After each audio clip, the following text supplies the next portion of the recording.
resolver hoje a prova amarela, tá certo? Que a gente vai resolver aqui a prova amarela. Foram várias cores, tá? E eu peguei a prova amarela, beleza? Dizer outra coisa importantíssima, ó, que todo mundo já sabia, né? O que a gente trabalhou em prova, caiu na prova. Então, pessoal, quem assistiu a aula, quem prestou atenção, quem anotou as OBs, vocês sabem que tudo que a gente trabalhou caiu em prova. Graças a Deus, foi tudo tranquilo, né? Sem nenhum problema. E pior, né? A gente brinca, na quinta-feira, quem foi para aquele miolão, manhã e tarde, cara, a gente trabalhou algumas questões que caíram lá, né? Principalmente uma que todo mundo está comentando aí que vai ser anulada, a gente trabalhou na quinta-feira. Não só na quinta-feira, mas no curso regular, nós trabalhamos tudo, pessoal. Não é? Então, você que foi aluno do Emanuel Tadeu, você que foi aluno do NUSS, não pode reclamar da prova, porque nós trabalhamos tudo em sala de aula. Bem, vamos lá às fofocas. Estão dizendo aí, por aí, que vai ter 3 questões anuladas. Olha, vou dizer para vocês uma coisa. Se tiver, na minha opinião, só tem uma. E mesmo assim eu acho que não vai ser, que é a questão sobre direitos políticos. Pessoal, uma coisa é o seguinte. Por que eu acho que não vai ser anulada? Se trabalhou a questão de eleição do servidor público, obrigatoriamente se pede um link para trabalhar eleições do servidor público militar. Foi o que nós fizemos em sala de aula. Abrimos um link, trabalhamos com eleições do servidor público civil e abrimos um link para o servidor público militar. Então, na minha opinião, o que poderia ser anulado seria essa questão. Mas acho difícil, tá? Porque é para se trabalhar em sala de aula. Tranquilo? Beleza? Tem outra coisa que estão correndo por aí. Não quer entendimento do STJ, pessoal. Entendimento de STJ, entendimento de STF, o aluno tem que saber, o professor tem que trabalhar em sala de aula. Porque, é jurisprudência e corre tudo paralelo, não é, ao nosso conteúdo. Beleza? Então, vamos lá. Vamos deixar de lero-lero, né? E vamos responder aí a prova do bombeiro militar, prova amarela. Beleza? Mais uma vez, olha, quem está comigo aqui, eu não vou poder interagir, tá? Porque eu estou aqui no estúdio, aproveitei a gravação do NUSS para fazer essa live. Beleza? Vamos lá. Primeira questão, questão 30. Ela diz o seguinte: as Forças Armadas, constituídas pela Marinha, pelo Exército e pela Aeronáutica, são instituições nacionais, permanentes e regulares, organizadas com base em uma hierarquia e na disciplina, sob a autoridade suprema do presidente do Congresso Nacional. O erro está aí, pessoal. Então, essa primeira, a questão 31 da prova amarela, o primeiro item está errado. Por quê? Porque eles não são subordinados ao presidente do Congresso Nacional, mas estão subordinados ao presidente da República. Tá certo? Então, esse primeiro item está errado da prova amarela, questão 31. Item 2. As polícias militares e os corpos de bombeiros militares, forças auxiliares e reserva do Exército, subordinam-se juntamente com as polícias civis aos governadores dos estados, do Distrito Federal e dos territórios. O item 2 está correto. O item 2 está correto. Corretíssimo, né? A gente falou isso em sala de aula. A gente disse, quando cair segurança pública, pessoal, se liga, vai cair os órgãos de segurança pública e sua competência. Inclusive, no aulão de sábado, a gente colocou, né? Dividimos os órgãos de segurança pública e eu falei, polícia civil é polícia judiciária. E polícia militar e bombeiro militar, polícia militar, policiamento ostensivo, bombeiro militar, defesa civil, polícia militar e bombeiro militar, Força Auxiliar e Reserva do Exército. E eles três, PM, Bombeiro e Polícia Civil, subordinam-se aos governadores dos estados. Vamos lá. Terceiro item agora.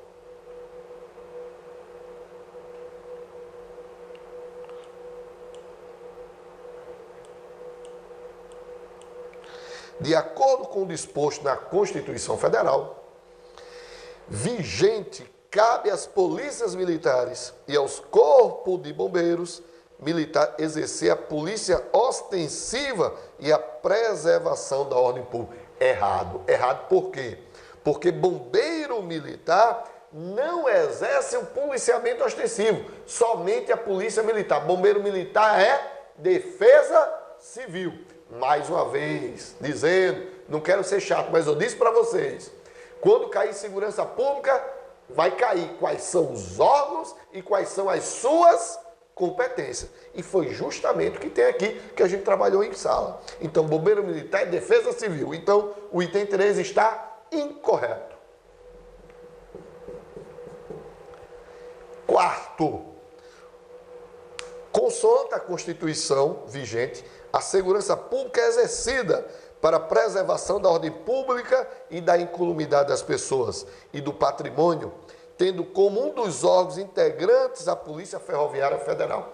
Tendo como um dos órgãos, tá certo? Tá. A Polícia Ferroviária Federal é o órgão integrante da segurança pública, então também está correto. Aí o item 4 está correto. Então, correto. Item 2, item 4. Então, a resposta 2 e 4, resposta letra C. C de casa, C de coraçãozinho aí para vocês. Beleza? 32 agora, vamos analisar a questão 32. Deixa eu apagar aqui, tá certo, pessoal? Então, 31, resposta aí, C.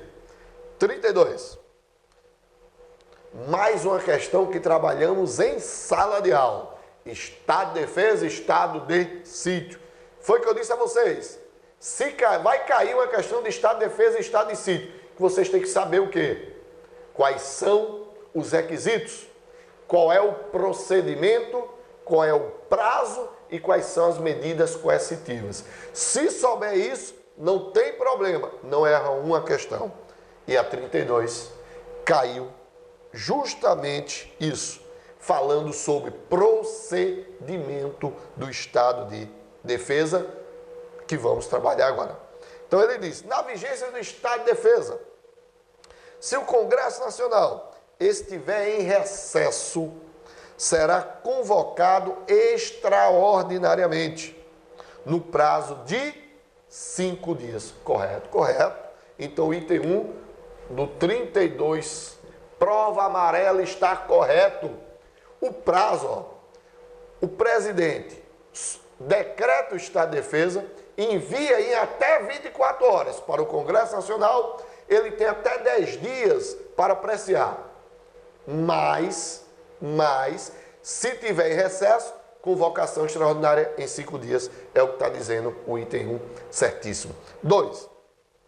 Congresso Nacional apreciará o decreto dentro de 10 dias, contados do seu recebimento, devendo continuar funcionando enquanto vigorar o estado de defesa. Certíssimo. Ele vai funcionar, continuar funcionando, enquanto durar tanto o estado de defesa como o estado de sítio. Segunda questão está correta. Terceiro item. A prisão ou detenção de qualquer pessoa não poderá ser superior a 10 dias, salvo quando autorizado pelo Poder Judiciário. Certíssimo. Inclusive, a gente falou sobre isso no aulão de sábado, não é? Falamos isso no aulão de sábado, que a prisão, coloquei até uma questão, né? Que a prisão não poderia ser superior a 20 dias, estaria errado. A prisão não pode ser superior a 10 dias, salvo se houver autorização judicial. Item 3, correto. 4. A prisão por crime contra o Estado, determinada pelo executor da medida, será por excomunicada imediatamente ao juiz competente que a relaxará, se não for legal, facultado ao preso requerer exame de corpo de delito à autoridade policial. Certíssimo. Quarto, certíssimo. Todas estão o quê? Corretas. No caso aí, 32, letra E.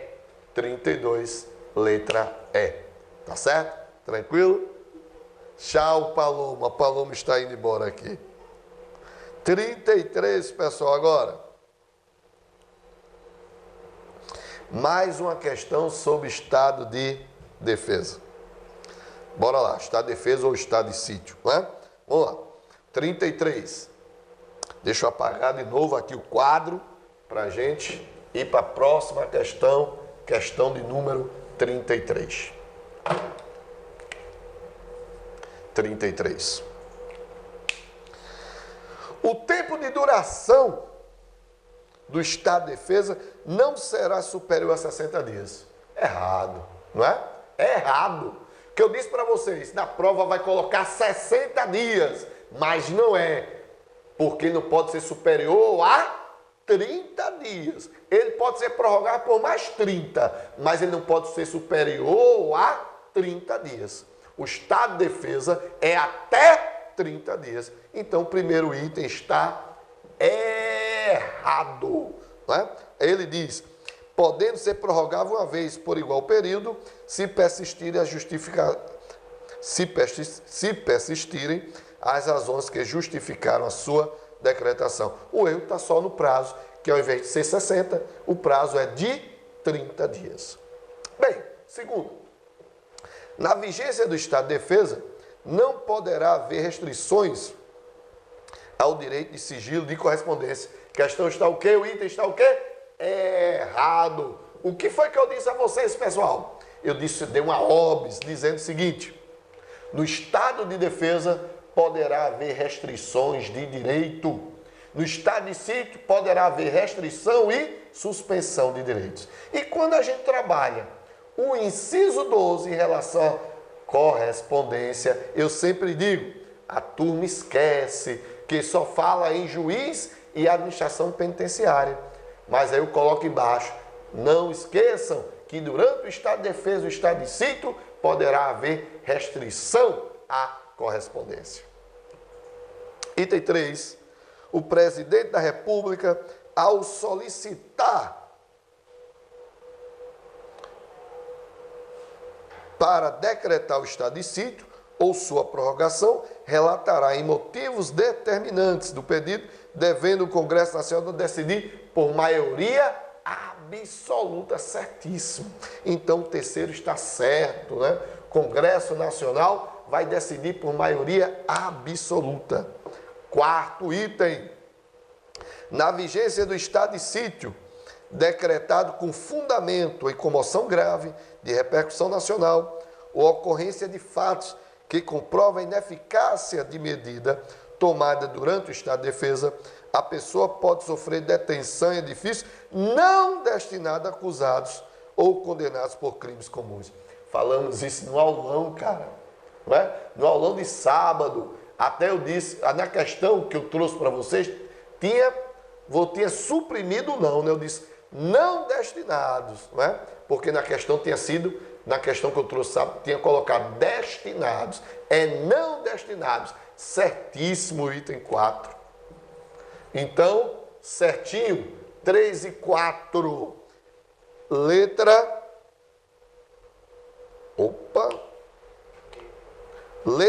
D. Letra D, pessoal. Então, ó, 33, letra D.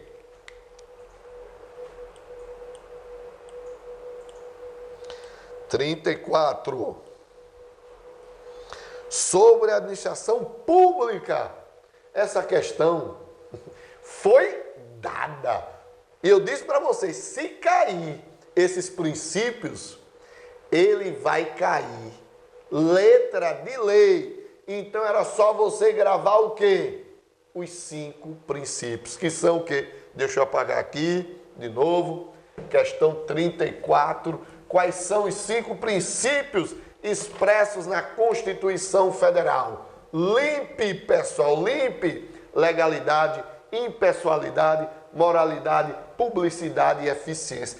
Não quer dizer que não existam outros princípios, mas os que estão expressos no artigo 37, no seu caput, são esses 5. Então, o único que não está seria a letra A, princípio da isonomia. Então, 34, ele diz qual o princípio que não está relacionado. 34, letra A. Letra A. Até aqui, cara, galerinha, a prova foi dada, pessoal. A prova foi dada. Então, quem estudou, quem assistiu a aula, quem prestou atenção nas OBs, não é? Com certeza se deu bem. 35. Assinale a assertiva que não se conduna com os direitos fundamentais expressamente dispostos no artigo 5º da Constituição Federal de 88. Bora lá. Não, ou seja, ele quer a incorreta. Ele quer a incorreta, beleza? Bora lá. Letra A. A pequena propriedade rural, assim definida em lei, desde que trabalhada pela família, não será objeto de penhora para pagamento de débitos decorrentes de sua atividade produtiva. A questão letra A está correta. Letra de lei, artigo 5º, inciso 26. B. A sucessão de bens de estrangeiros situados no país será regulada pela lei brasileira em benefício do cônjuge ou dos filhos brasileiros, sempre que não lhe seja mais favorável a lei pessoal do de cujos. Letra B está correta também. Princípio da lei mais benéfica, artigo 5º, inciso 31. C. Constitui crime inafiançável e imprescritível a ação de grupos armados, civis e militares contra a ordem constitucional e o Estado Democrático de Direito. Certíssimo. Lembrar daquela regrinha 624. Existem 6 crimes que são inafiançáveis, 2 que são imprescritíveis e 4 que são insuscetíveis de graça, indulto e anistia. 6 inafiançáveis. Bora lá. Racismo e os grupos armados. E aquele timinho chamado HT3. H de crimes hediondos, T3, ó, tortura, tráfico e terrorismo. 2 imprescritíveis, racismo e grupos armados. E 4 insuscetíveis de graça, indulto e anistia. Quais são? HT3, hediondos, tortura, tráfico e terrorismo. Então, grupos armados são inafiançáveis e imprescritíveis. Certa questão. Letra D. Nenhum brasileiro será extraditado sob nenhuma hipótese. Errada. Eu sempre digo a vocês, quando vier em nenhuma hipótese, já fica com o pé na frente e outro atrás. E esse daqui, meu filho, você tem que ficar com os 2 pés atrás, porque está errado. Que brasileiro pode ser extraditado sim. Exemplo, o naturalizado. Quando é que o naturalizado pode ser extraditado? Artigo 5º, inciso 51. Quando ele cometeu um crime antes de sua naturalização, ou se houver envolvimento com o tráfico ilícito de entorpecentes ou drogas afins, aí não importa o momento, pode ser antes ou depois da naturalização. Então, a errada é letra D, do 35, letra D. E a letra E, obviamente, está correta quando diz: é assegurado o direito de resposta proporcional ao agravo, além da indenização por dano material, moral ou à imagem. Pessoal, adorando essa prova adorando essa prova, porque está tudo dentro do que a gente trabalhou em sala. Vamos lá, 36 agora, 36. José compareceu à sede do Corpo de Bombeiros, requerendo informação ou documento em que constem os detalhes do seu salvamento.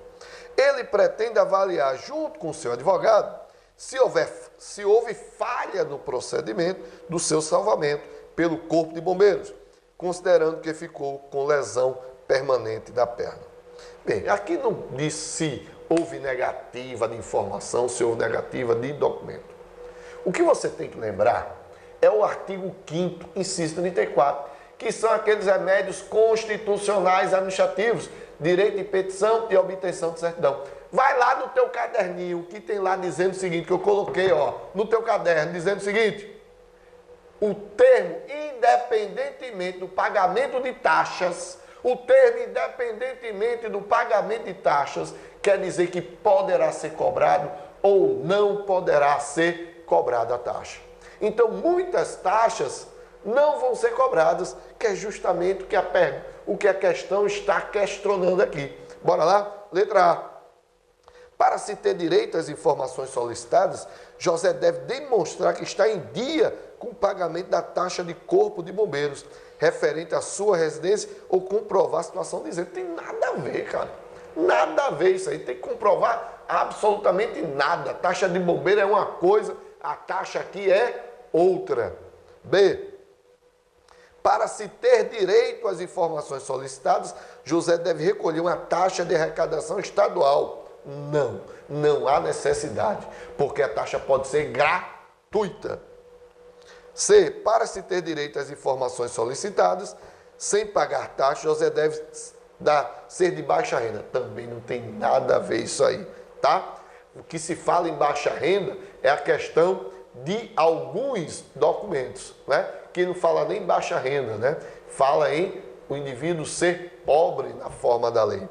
Letra D. Não pode haver cobrança de taxa para o requerimento de José. Letra D está correto. Letra D de dado, correto. E letra E. Não há previsão constitucional para requerimento dessa natureza. Claro que há. Artigo 5º, inciso 34, isso se chama exercício do direito de petição. Artigo 34, artigo 5º, inciso 34 da Constituição, que são os remédios constitucionais administrativos, direito de petição e obtenção de certidão. Nesse caso, foi exercido aí o direito de petição. Então, 36, letra D. Questão 37. De acordo com o que dispõe a Constituição Federal sobre os militares dos estados, do Distrito Federal e dos territórios, assinala a alternativa correta. Letra A. O bombeiro militar pode ser elegível. Pessoal, presta atenção. O que diz o artigo 14 da Constituição? Militar pode ser elegível? Pode. Militar pode ser elegível. Agora, o que se deve prestar atenção é na questão da estabilidade. A estabilidade de um servidor público civil é de 3 anos. A estabilidade de um militar é de 10 anos. Então, quando se trata de eleições, a gente tem que trabalhar aqui, os 10 anos. Então é o seguinte, se ele tiver menos de 10 anos, no momento que ele registra a sua candidatura, ele vai sair, ele vai ser exonerado. Se ele tiver com mais de 10 anos, adquiriu estabilidade. Então, o que vai acontecer? Ele vai ser agregado pela autoridade superior, registrou a candidatura, vai ser agregado pela autoridade superior. Se não for eleito, volta às suas atividades normais. Agora, se ele for eleito, no ato da diplomação, ele passa para a inatividade. Inatividade não volta mais não. Como assim, Emanuel? Ele vai se aposentar, ele vai para a reserva, com os proventos proporcionais e acumulando a inatividade com o mandato eletivo. Cara, o indivíduo militar que vai para a inatividade, para a reserva, ele só volta em único caso, no caso de guerra declarada. Beleza? Então, é isso aí. Então, vamos lá. Ele quer a questão correta. O bombeiro militar pode ser elegível para os cargos de mandato eletivo, todavia, se ele contar com mais de 15 anos deverá afastar-se da atividade. Não. Ele vai para inatividade. Ele vai se afastar da atividade se ele tiver menos de 10 anos. B. O bombeiro militar pode ser elegível para os cargos de mandato eletivo.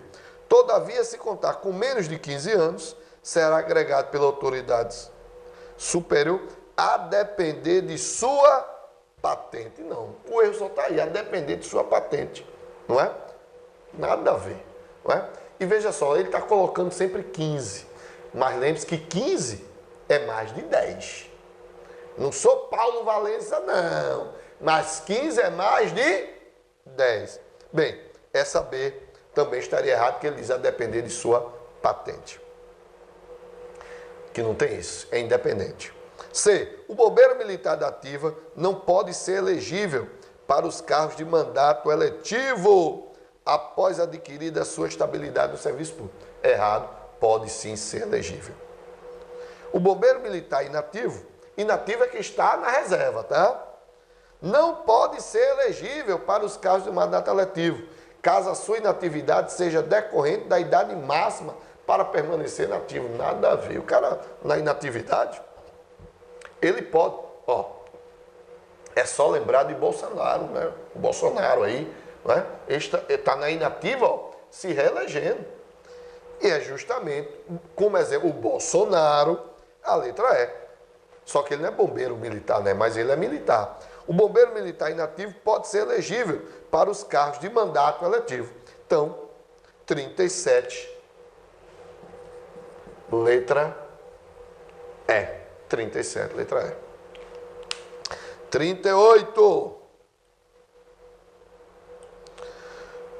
Disse também a vocês que ia cair uma questão sobre o Tribunal de Justiça e que vocês tinham que dar uma olhada legal no artigo 125, parágrafo 3º, 4º e 5º.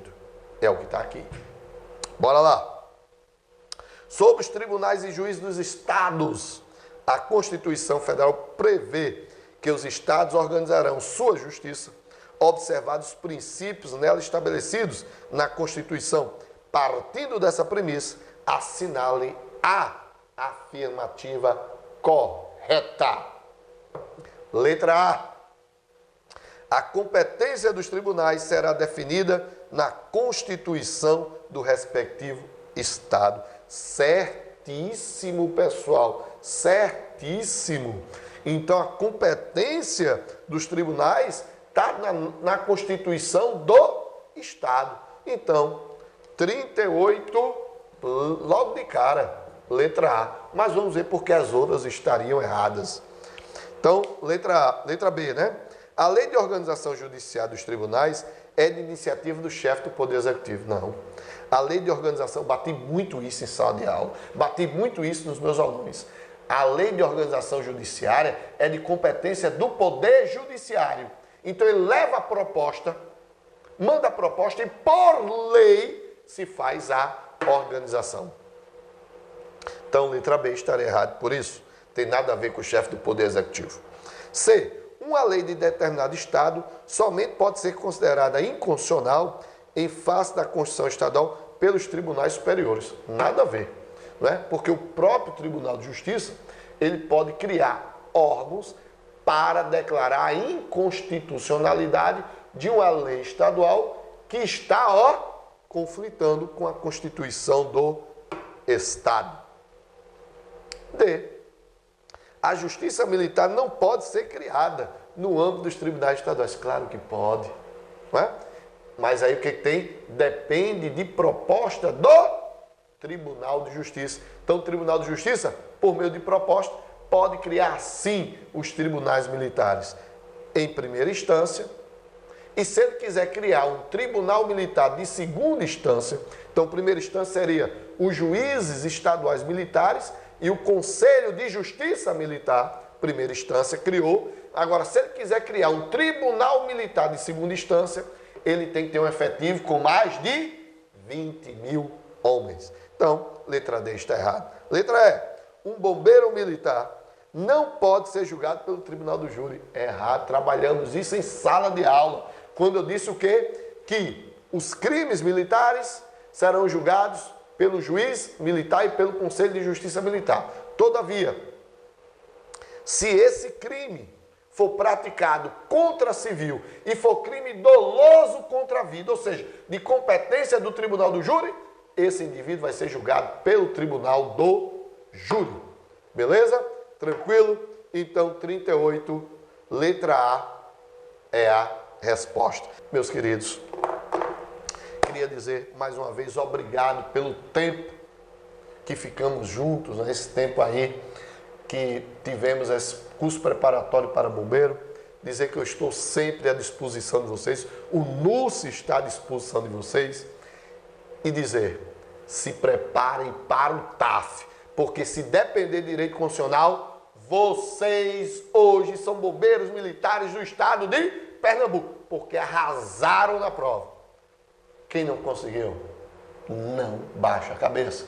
A luta continua. Vem concurso aí, muito concurso aí pela frente. Tá certo? Pessoal, muito obrigado. Fé, força e foco. Deus esteja sempre com vocês. Um beijo no coração. Até mais.